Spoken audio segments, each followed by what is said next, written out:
Bapak Ibu Saudara yang terkasih dalam Tuhan, pagi hari yang indah ini kita bersyukur, walaupun hujan ya, tetap kita bersyukur menikmati anugerah Tuhan, menikmati kebaikan Tuhan. Pembacaan firman Tuhan dalam Lukas pasal 22, peristiwa di mana Yudas Iskariot akan menjual Yesus ya. Dan ini sesuatu yang perbuatan yang tidak baik, tidak mulia.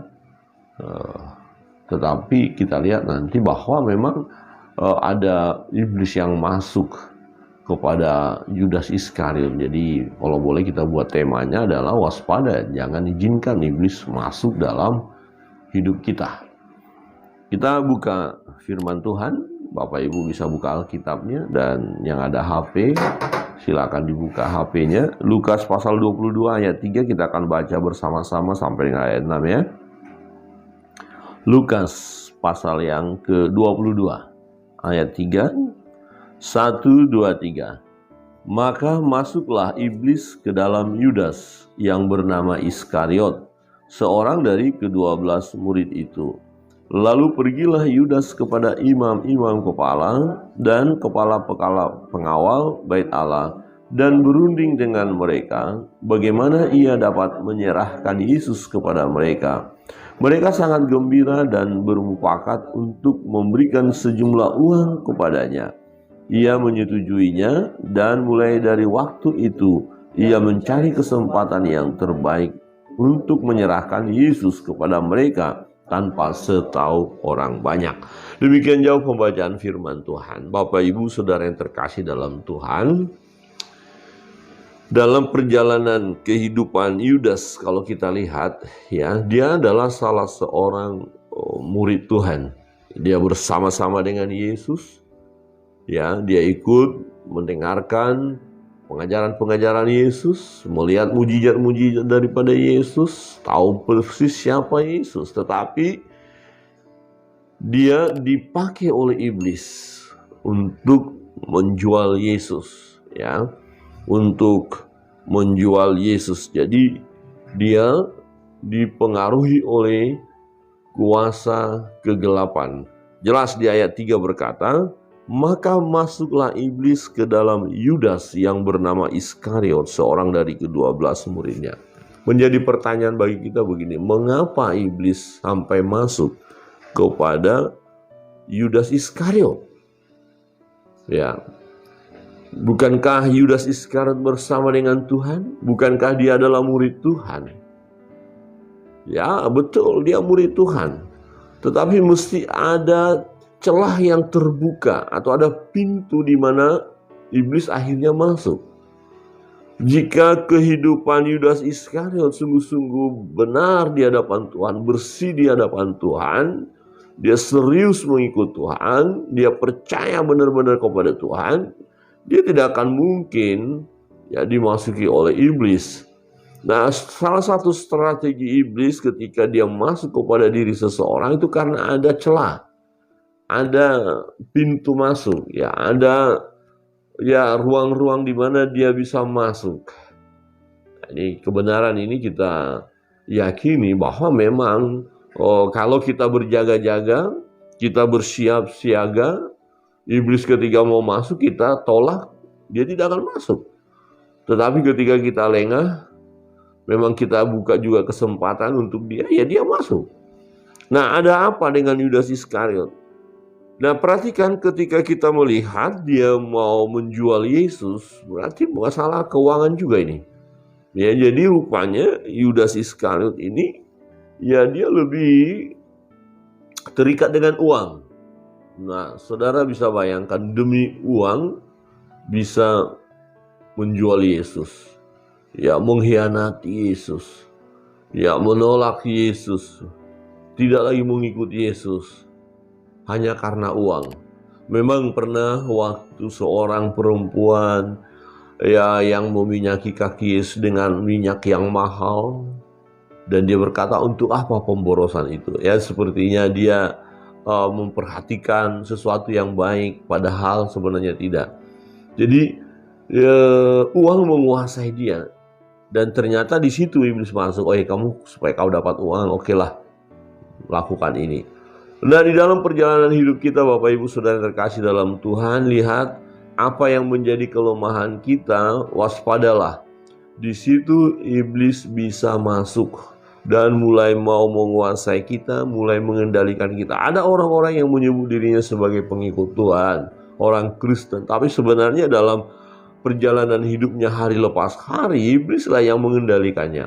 Perbuatannya kacau, ya korupsi misalnya, berbohong, manipulasi data, ya kan?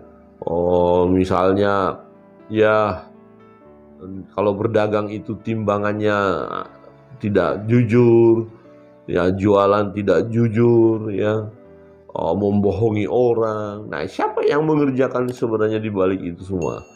Ya iblis. Mengapa iblis bisa masuk? Karena memang kehidupan seseorang itu ya yang tidak sungguh-sungguh datang kepada Tuhan, tidak membereskan dirinya. Jadi selama perjalanan bersama dengan Yesus, Yudas Iskariot tidak mengalami pemberesan hidup. Ya bisa saja orang mengikut Tuhan, bisa saja juga orang melayani, tapi sebenarnya hidupnya belum beres. Nah, ketika hidup seseorang belum beres, disitulah iblis masuk, disitulah roh jahat masuk, disitulah akan terjadi nanti manipulasi, tipuan. Oh, apakah dia bisa melayani? Oh, kalau dia hamba Tuhan, oh bisa melayani, bisa. Oh, bisa khotbah hebat, oh bisa. Oh, apakah bisa buat mujizat? Oh, bisa. Bisa sekali dan mengatasnamakan Tuhan. Tapi di penghujung nanti atau satu titik tertentu akan kelihatan juga kok. Ini sebenarnya sungguh-sungguh datang kepada Tuhan atau tidak.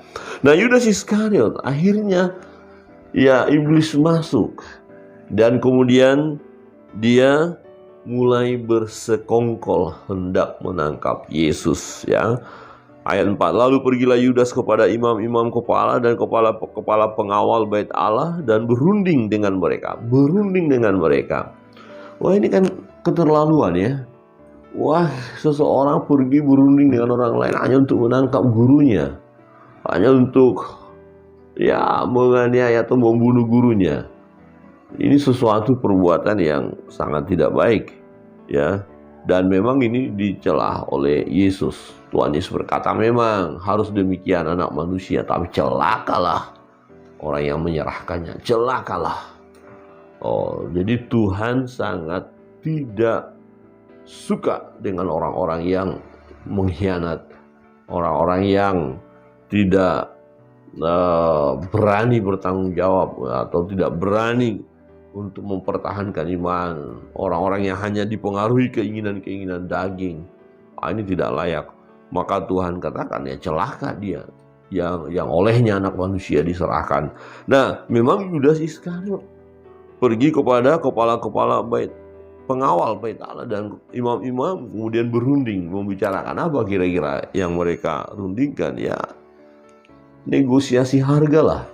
Nah, kalau sekian bagaimana? Oke, kau beritahu nanti Yesus ya yang mana ya. Nanti ada serdadu yang tangkap.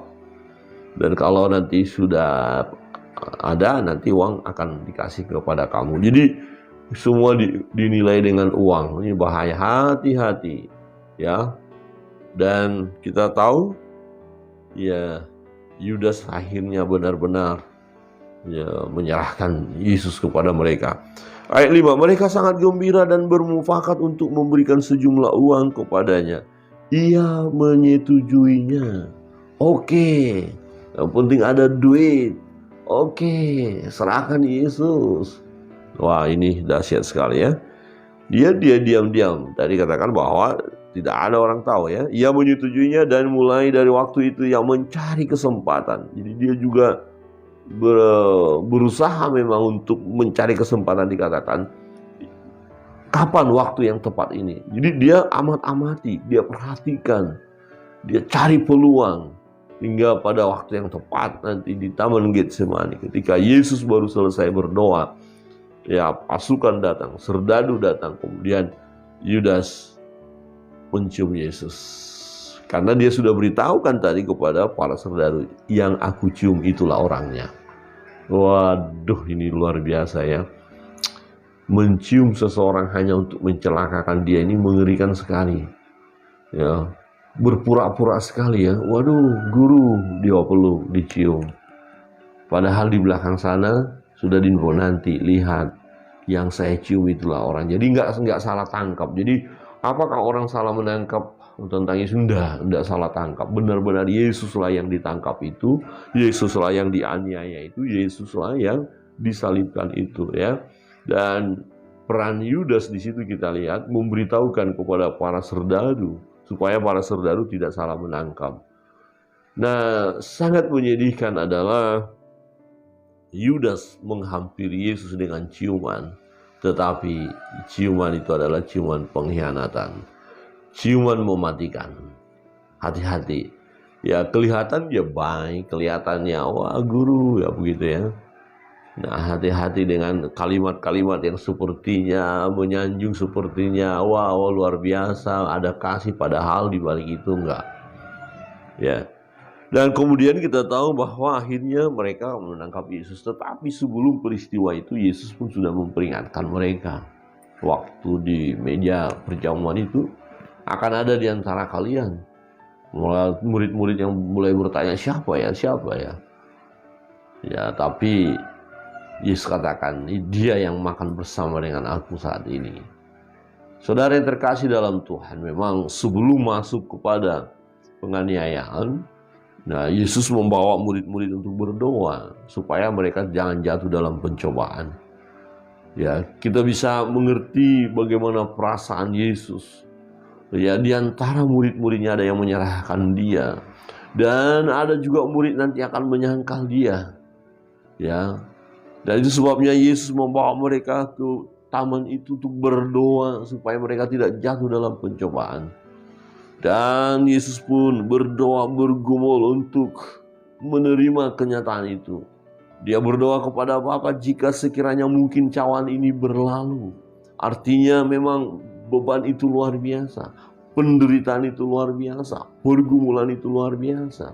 Tetapi dia harus menghadapinya karena tidak ada cara lain untuk menyelamatkan manusia yang sudah jatuh dalam dosa ini selain daripada salib itu, penderitaan itu, cawan itu. Dia berdoa, Bapa, jika sekiranya mungkin biarlah cawan ini berlalu, tapi jangan kehendakku melainkan kehendak-Mu lah. Setelah dia berdoa, menang dalam doa, akhirnya waktu Yudas Iskariot datang dan memeluk dia, mencium dia, ya, kemudian akhirnya Yesus ditangkap. Yesus sudah siap untuk itu. Yesus sudah siap untuk itu. Saudara yang terkasih dalam Tuhan, kemenangannya ada dalam doa. Tetapi bagaimana dengan murid-murid yang begitu berat dan mereka tidak sanggup berjaga-jaga 1 jam saja? Terjadi bahwa Petrus menyangkal, oh saya nggak kenal, saya nggak tahu. Nah, menarik dari Petrus adalah ketika ayam berkokok, dia sadar, dia mengerti, kemudian dia mengalami pertobatan. Tetapi Yudas Iskariot tidak, dia tidak bertobat. Saudara yang terkasih dalam Tuhan, mari kita lihat kebenaran firman ini. Jangan izinkan iblis masuk dalam kehidupan kita. Jangan izinkan iblis mau memporak-porandakan kehidupan kita, yang hendak memisahkan kita daripada Tuhan, yang hendak membuat kita mengkhianati, hendak membuat kita menyangkal Dia. Jangan izinkan. Nah, supaya iblis jangan masuk untuk menggojok kita, untuk menguasai kita, apa yang kita harus lakukan? Berjaga-jaga. Berjaga-jaga dan berdoa. Berjaga-jaga, lawanmu iblis berjalan berkeliling seperti singa yang mengaum, hendak menerkam siapa yang bisa dia telan. Yang ditelannya adalah orang yang tidak berjaga-jaga, tetapi orang yang berjaga-jaga, yang berdoa, yang peka dengan situasi, dia akan menang. Kira-kira ada orang memberikan tawaran kepada kita, akan aku berikan kekayaan kepadamu, tetapi engkau tinggalkan Yesus itu, ikutlah aliran kepercayaan kami. Karena kita berjaga-jaga, kita berkata, ndak, ambil itu uangmu. Yang utama dalam hidupku adalah mengikuti Yesus. Tetapi kalau tidak berjaga-jaga, kemudian pikirannya mulai berpikir hal yang Wah, duniawi, iya betul juga ya. Dana ini saya pakai loh. Keadaan ekonomi sekarang susah. Ini udah dikasih kok, apa salahnya? Bukankah lebih baik kita ya berpura-pura aja? Tuhan kan tahu. Ini nih kalimat ini. Tuhan kan tahu. Ya, dan itu hikmatnya manusia yang berkata, ya nggak apa-apa lah berpura-pura. Uangnya kita ambil. Ya nanti kan dalam hati, doa itu dalam hati, ibadah itu dalam hati. Ya pokoknya kita connect lah dengan Tuhan. Walaupun di luar kelihatannya kita ikut aliran lain. Nah, ini tidak boleh. Itu sama dengan menyangkal Tuhan. Sama seperti Petrus waktu orang-orang berkata, ini kamu kan muridnya. Oh enggak, saya bukan. Saya nggak kenal dia. Nggak bisa kita berpura-pura. Ya, Bapak Ibu Saudara yang terkasih dalam Tuhan. Mari kita menjaga diri kita. Ada iblis, ada musuh kita yang terus hendak menghancurkan kita, hendak memisahkan kita dari kasih Tuhan, hendak membuat kita menyangkal iman kita. Melalui peristiwa-peristiwa yang kita alami dalam kehidupan ini, secara khusus ada kelemahan kita, di situ dia akan masuk. Yang disebut dengan celah-celah atau pintu-pintu atau jendela-jendela di mana iblis itu bisa masuk. Apa itu? Kita harus tahu apa menjadi kelemahan kita. Ketika kita tahu ada kelemahan kita harus berjaga-jaga di bagian itu. Ya, Yudas Iskariot tidak berjaga-jaga, kelemahannya dalam masalah uang. Kok tega-teganya ya? Gitu ya. Kok tega-teganya ya? Berapa harga? Ya ada negosiasi loh. Ayat 6 tadi berkata, ia menyetujuinya. Perhatikan, ia menyetujuinya. Ya. Mereka sangat gembira untuk bermufakat, untuk memberikan sejumlah uang kepadanya. Ia menyetujuinya. Wah, ini berapa kira-kira ya? Udah, kamu dapat sekian deh. Kasih tahu ya, tunjukkan Yesus. Oh ya, oke deh, setuju. Mantap lah kalau gitu. Dapat uang. Wah, hati-hati. Ya, orang-orang yang tak beriman seringkali melakukan hal ini. Walaupun kelihatan dia beriman, dia katakan dia sebagai orang Kristen gitu ya. Oh, katanya dia pengikut Kristus, tapi kemudian ketika dikasih uang, nah ini kasih uang. Udahlah, kita lakukan yang lain. Ditawarkan melakukan hal yang jahat. Oke, setuju, enggak apa-apa. Wah, ini mengerikan. Tapi kalau orang beriman, enggak, ambil uangmu. Kau tidak bisa membeli imanku. Ambil uangmu. Ya, saya tetap percaya Tuhan. Saya tidak mau mengkhianati Tuhan. Saya tidak mau menjual Tuhan. Jangan gadaikan iman kita dengan uang. Jangan gadaikan iman kita dengan usaha, pekerjaan, bisnis. Jangan gadaikan iman kita dengan teman hidup ya. Karena untuk dapat jodoh kita tinggalkan Tuhan. Jangan. Yang terutama dalam hidup ini adalah Yesus. Sebab dialah kehidupan. Dia yang memberi hidup kepada kita. Dia yang memberi damai sejahtera kepada kita. Dia yang memberikan kebahagiaan kepada kita. Bahkan ini yang utama. Ketika kita meninggalkan dunia ini, siapapun kita pasti mati. Ketika kita meninggalkan dunia ini, jaminan kekal ada, jaminan abadi ada. Tuhan katakan, aku akan bersama-sama dengan engkau. Sama seperti penjahat yang bersama-sama dengan Yesus. Ketika dia berserah kepada Yesus, salah seorang penjahat itu, ingat akan aku ketika engkau datang sebagai raja. Dan Yesus berkata, hari ini engkau akan bersama-sama dengan aku di Firdaus. Saudara yang terkasih dalam Tuhan, pegang apa yang sudah kita miliki, iman percaya kita. Jangan pernah menggadaikannya. Jangan pernah membuka peluang kepada iblis. Iblis bisa masuk kalau ada peluang, kalau ada celah, kalau ada pintu-pintu atau jendela-jendela hidup kita terbuka. Kemudian dia bisa masuk di porak-porandakan nanti hidup kita. Yudas kena sasaran iblis karena memang ada celah buat dia. Dan akhirnya memang dia mencari waktu tadi dikatakan, walaupun nanti kalau kita lihat perjalanan hidupnya, dia melihat Yesus diperlakukan seperti itu, dia sadar ini kesalahan saya. Tetapi kemudian dia lemparkan uang itu juga, dia buang juga uang itu, dan dia mati bunuh diri. Sayang sekali. Ya, kalau dia sungguh-sungguh percaya kepada Tuhan, kalau dia memang benar-benar pengikut Kristus, baiklah dia salah, dia sempat menjual, dia berpura-pura, dia memberi ciuman palsu itu. Oke, tapi ketika dia sadar, mestinya bertobat, mohon pengampunan daripada Tuhan dan memperbaharui hidup, bukan mati bunuh diri. Ya, jadi kita semua bisa salah. Nah, ketika kita disadarkan oleh Roh Kudus bahwa kita sedang ada dalam kesalahan itu, ya bertobat, datang kepada Tuhan, maka kita akan dipulihkan sama seperti Petrus pun akhirnya kan dipulihkan oleh Tuhan. Bapak Ibu Saudara yang terkasih dalam Tuhan, kebenaran firman Tuhan ini menolong kita waspada, jangan beri kesempatan kepada iblis. Untuk itu, kelemahan-kelemahan kita sadari dan kita berjaga-jaga di situ. Bagian-bagian kita yang lemah kita berjaga-jaga, ya, dan naikkan doa, tingkatkan doa penyerahan kita kepada Tuhan. Berdoalah dan berjaga-jagalah. Tuhan katakan, tidakkah sanggup kau berjaga-jaga 1 jam saja?